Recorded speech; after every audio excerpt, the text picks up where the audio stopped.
شاء الله هكون معاكم في الانترناشونال تريد.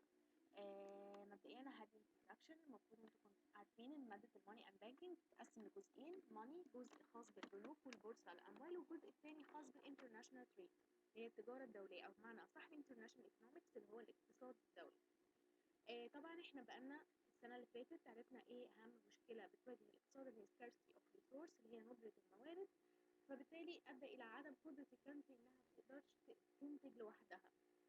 فعشان كده احنا لجأنا للانترناشونال تريد ان احنا نعمل علاقات دوليه عمليات تجاريه دوليه ما بين الاول كانتريز all over the world. طيب احنا عندنا في التريد عندنا شابتر 2 شابتر 5 شابتر 13 and شابتر 14. عندنا 4 شباتر. اللي بيدخل في ميد ترم هو شابتر 2، وبارت من شابتر 5 ده اكوردنج دكتور فوزيه هي اللي هتقدر تحدد لنا الجزء ده.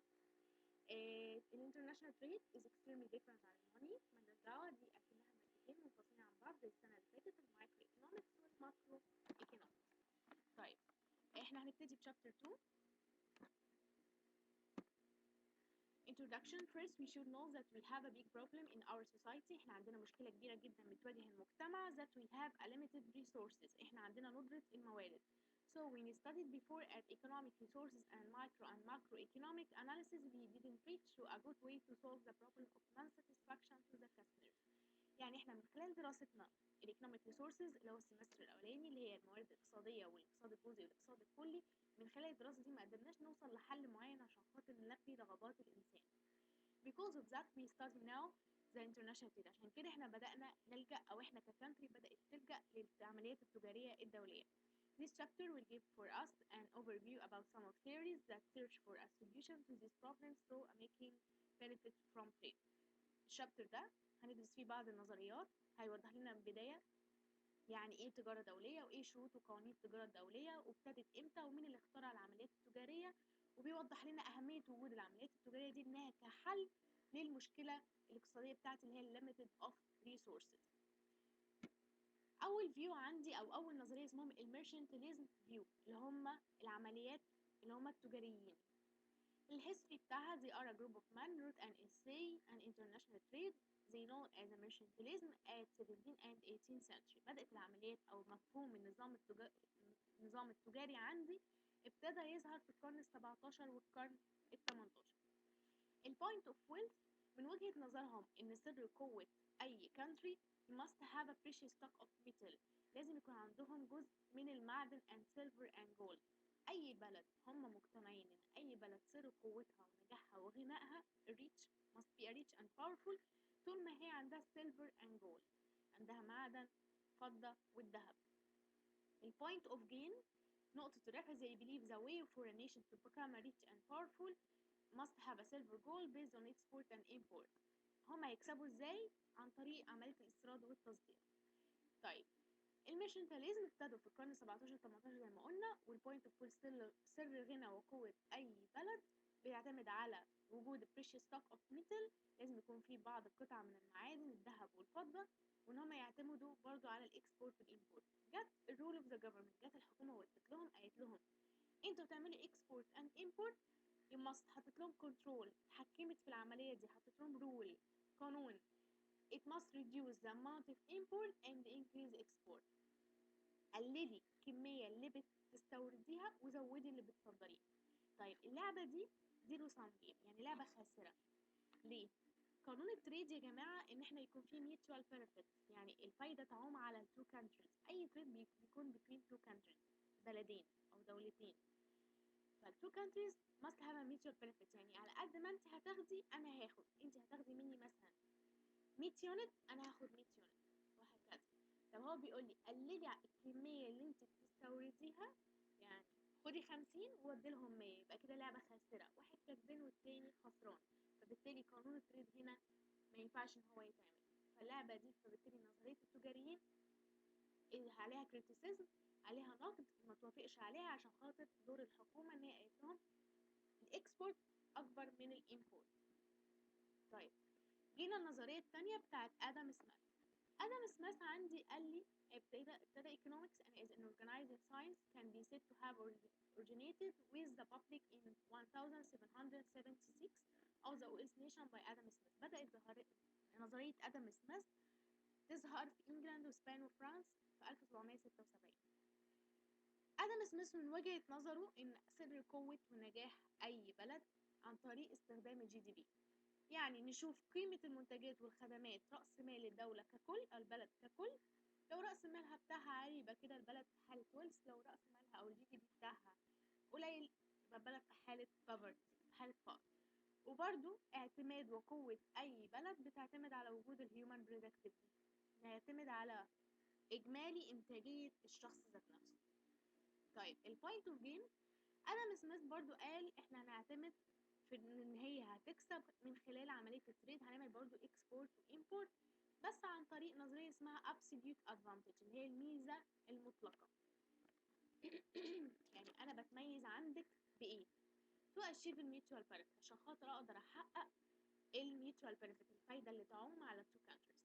طبعا الحكومه دخلت وقالت لك انت هتعمل فري تريد، بس تدخل الحكومه بقى قليل جدا لان هي اكتشفت ان احنا طالما هيحصل ميوتشوال بنفيت يبقى اللعبه بتاعت ادم سميث اسمها وين وين جيم، لعبه كسبانه. بس للاسف ادم سميث نظريته برضو حصل لها كريتيسيزم. ليه؟ ادم سميث وهو بيقول احنا هنعمل في النظريه بتاعته هنعمل ميوتشوال بنفيت وهنعمل تريد، قال لي احنا هنعمل تريد between two nations او two countries، ما بين بلدين. البلدين دول واحدة منهم developed، واحدة متقدمة، والتانية developing countries، واحدة نامية. فبالتالي أي عملية تريد بتحصل between all countries ما ينفعش أكون مخصصة، يعني القانون بتاعي ونظريتي ما تكونش محددة على حد معين، لا ده قانون تجاري دولي all over the world. نظرية آدم قال القانون التجاري هيتحدد أي دولة يحصل فيه ما بينها تبادل تجاري، واحدة لازم تكون developed والتانية يكون developing زي ما قال لي هنا. فبالتالي النظرية دي حصل لها برضه نقد وما توافقش عليها. قال لي آدم explain the game between two nations، إن عشان يحصل ربح ما بين two nations based on absolute advantage that each nation specialized، كل واحدة تكون متخصصة more effective في producing one commodity. يعني إيه؟ يعني أنا أكون متخصصة في سلعة X واللي هبدل معاها تكون متخصصة في سلعة Y، فهيحصل إيه؟ هنبدل X ب Y. وده آدم سميث believes that the all nations should gain from free trade. الكريتيسيزم، النقد على النظرية دي here the trade is between two developing countries، أو سوري هنا فعلا two developing countries، هو النظرية هنا اعتمدت على بلدين دولتين ناميتين، والمفروض التريد يكون between ال all countries developed و developing. فبالتالي النظرية دي متوافقش عليها، فظهرت نظرية تانية اسمها ال comparative advantage. طيب جينا هنا، طب قال لي هنعمل ايه؟ الحتة العملي بتاعتي قال لي assume that we have two countries، أنا عندي دولتين اليو اس واليو كي. assume كل واحدة بتنتج فيهم 6 ويت، ودي بتنتج 1 ويت، والكلوزز 4 وهنا 5 كلوز. solve the following case. أول سؤال بالنسبة لي بيقول لي basis of trade. هنا التريد بيعتمد على إيه؟ طبعا هنا التريد بيعتمد على absolute advantage. طب هتقولي أنت عرفتيها إزاي؟ كل واحدة متخصصة في producing one product. اليو اس متخصصة في product weight، واليو كي متخصصة في product closes، فكل واحدة بتعرف تنتج حاجة معينة أحسن من التانية. فبالتالي أنا بقول النظرية دي اسمها absolute advantage بتاعت آدم سميث. طيب الباترن اوف تريد يعني اتجاهات التريد، يعني التريد ماشي ازاي، مين هيودي مين ومين هياخد من مين. اليو اس هتاخد من اليو كي كلوزز، واليو كي هتاخد من اليو اس ويت، لان اليو اس متخصصه في الويت فهي اللي هتودي الويت لليو كي، واليو كي متخصصه في الكلوزز هي اللي هتودي الكلوزز لليو اس. طيب ازاي يحصل جين فروم تريد لو احنا بدلنا 6 ويت ب 6 كلوزز؟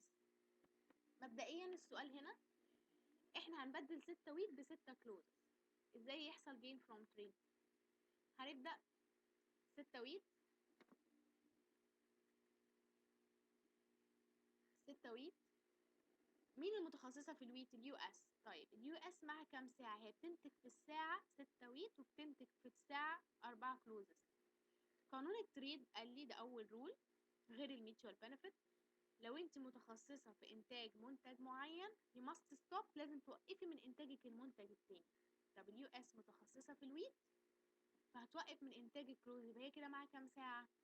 ساعتين، ادي ساعة ويت والساعة الفاضية هتبقى كلوزز. طيب هي بتنتج في الساعة 6، يبقى في الساعتين 12، واليو كي طالبة منها كام؟ 6 ويت. يبقى كده هتقدر تديلها 6 ويت ولا لا؟ كده تقدر تديلها. يبقى تاني احنا هنبدل 6 ويت ب6 كلوزز. اليو اس متخصصة في انتاج الويت، وقانون التجاري بيقول لو انت متخصصة في انتاج منتج معين ستوب، وقفي من انتاج المنتج التاني. يبقى انت كده بدل ما يكون معاكي ساعة واحدة معاكي ساعتين، هتروحي تنتجي بيهم يا يو اس الويت. بتنتجي في الساعة 6، يبقى في الساعتين 12، يبقى انت كده هتقدري تودي لها ال6 بتاع اليو كي اللي هي عايزاه. طيب دلوقتي نيجي لليو كي. اليو كي كانت بتنتج في الساعة واحدة، واليو اس راحت ادت لها 6. ده معناها ان هي وفرت لها كام ساعة؟ وفرت لها 6 ساعات، لان هي بتنتج تاني. اليو كي بتنتج في الساعة 1 ويك، واليو اس راحت ادت لها ال6 بتوعها. معناها ان اليو اس وفرت لها 6 ساعات في انتاجية الويك. هتاخد اليو كي ال6 ساعات دول تنتج بيهم كلوزز، وهي بتنتج واحدة في الساعة، 5 في الساعة، يبقى 6 في 5 يبقى 30 كلوزز. كده تقدر تودي اليو اس 6 بتوعها. تاني before trade if US specialize in wheat US هي اللي هتودي 6 wheat لليو كي. and the rule of the absolute advantage لو انت if you are specialized in producing wheat، لو انت متخصصة في انتاج منتج معين، يبقى انت هتوقفي من انتاج الكلوزز. يبقى ساعتين في 6 ب 12، كده اليو اس هتقدر تودي لها ال 12 بتوعها. اما بالنسبة للافتر تريد بعد كده، يبقى احنا اليو اس قدرت تدي 6 wheat لليو كي، واليو كي specialized in producing clothes. So UK will export 6 clothes to US. دلوقتي after US making trade with 6 wheat، لما هي ادت لها 6 wheat، اليو كي كانت في الأول تقدر تنتج 1 wheat في الساعة. دلوقتي هي معاها 6، ده معناها انها وفرت لها 6 ساعات. and the rule of the absolute advantage ان هي توقف من انتاجها التاني. فبالتالي اليو كي specialized in producing clothes، دلوقتي هتقدر تنتج في 6 ساعات 30 كلوزز. كده تقدر تديلها 6 كلوزز بتاعها. طيب يبقى الجين فروم تريد اليو اس اخدت من اليو كي 6 كلوزز، وهي قبل كده كانت بتنتج 4، يبقى هي كسبانه كام؟ 2. واليو كي كسبانه ايه؟ كسبانه ال 24 واحده كلوزز اللي اتبقى من ال 30. يبقى اليو اس كسبت الفرق، هي كانت زمان بتنتج 4 ودلوقتي بقى معاها 6، يبقى هي كسبانه 2. واليو كي كسبت 6 ساعات راحت انتجت بيهم 30 ودت 6، يبقى الباقي ال 24 ده الجين فروم تريد لليو كي. بعد كده عندي شويه ترو فولس انا هسيبه لكم اهو تبداوا تحلوهم، ولو في حاجه واقفه قدامكم قولوا لي. ثانك يو.